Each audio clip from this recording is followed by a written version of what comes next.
Hey everybody, welcome back to my channel. I am Meg, and if you're new here, welcome. Today I am going to be showing you the makeover on this dresser. Now, some people like these details that are on here and some don't. Sometimes I take them off and sometimes I leave them depending on how easy they are to take off.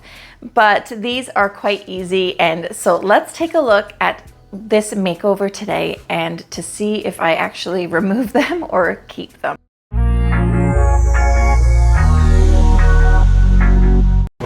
So as you can see here, the original handles are on here, and so I am not very sure if I should keep these handles or replace them with new ones. Let's take a closer look at these details. Now I can easily get my putty knife and go right in underneath and probably take them off. I have a feeling that some of them may snap. I'm not sure, but I know that I can get them all off. So let's see what we can do about this. So I think I decided that I was going to keep the details on, and I had asked on my Instagram page if I should keep them on or off. A lot of people, I think it was 50-50. Also on the side here, there was some peeling veneer. I also had done a reel on Instagram with 3 colors on the side and asked everybody which color I should paint this piece. And I think the majority was Forest Shadow, which is a green. So that's why I had those paint stripes there. And there was also some veneer peeling on the back. And I noticed that the top was also wood, which I could work with that, because I'd like to sand it down to raw wood. This backing was a little bit old, but it was perfectly sturdy and stable to use. So first of all, I scuff sanded the entire piece with 220 grit sanding block, not realizing that I was going to be sanding the top anyway. So I made sure that I got all the little trims and all around the drawers as well. And then once that was done, I cleaned the entire piece with Cottage Paint's Clean and Prep spray for furniture. And I spray the entire piece, leave it on for a minute, and then I use water to take off any excess spray. As you can see here, I just got the rag and sprayed some water. First off, I wiped off the spray that I had originally put on, and then I sprayed the water.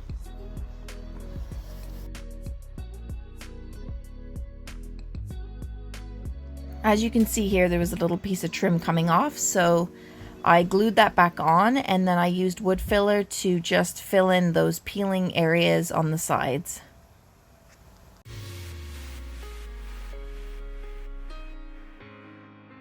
I then used my orbital sander to sand the top down to raw wood, because I had already started to get this idea of what I wanted this piece to look like. I think this disc on here was 60 grit, which worked perfectly.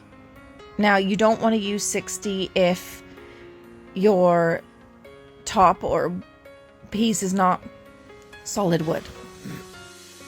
I went over the top with 1000 grit sanding block just to make sure it was nice and smooth, and then I wrapped up the top with painter's plastic tape so it was nicely covered, and then I started to prime. I used gray primer, which was bin 123. I don't usually like this primer because it doesn't block bleed through, but I needed to use the rest of it up, and I knew that if there was some bleed through that the green would cover it as well. And I also used a Kiltz primer spray on a couple of areas. I do prefer the Kiltz Restoration Primer, and I'm going to be tinting that one in gray. Then I started to spray the paint, which was green. This is a Cottage Paint color, and it's called Forest Shadow.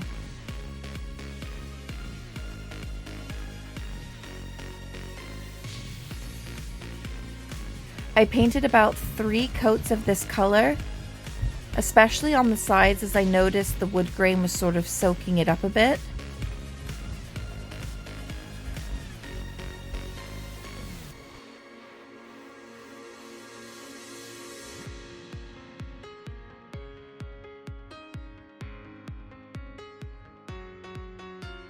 This paint line that I'm using is called Serenity line, and it's an all-in-one line by Cottage Paint, and my links are in my description. I then sanded in between each paint coat. Now I used a 220 grit sanding block and I should have used 1000, but it turned out fine anyway. I went very, very lightly. And then I did the second coat and the third coat, sanding in between every coat, but using 1000 grit sanding block for the paint. And then I sprayed the original hardware, which I'm keeping, and I sprayed it with Satin Bronze Rust-Oleum spray.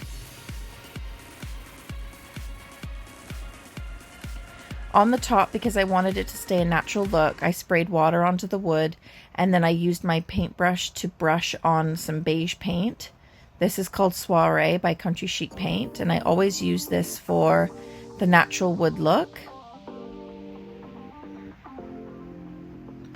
And then I sprayed water on top of that, and then used a rag to wipe it off.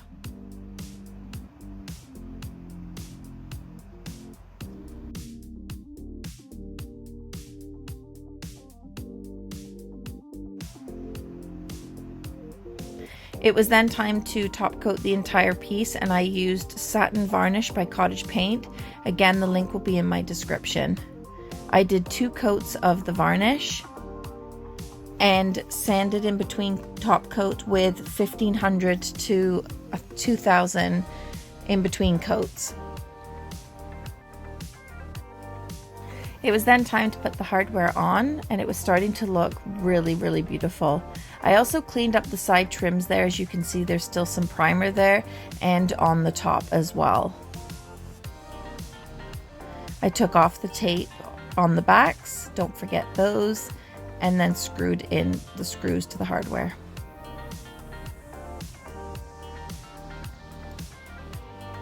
So here's another look of what it looked like before. I kept the details in the original hardware, fixed up the peeling veneer or MDF on the sides there, and glued the loose trim, and gave this piece a complete makeover.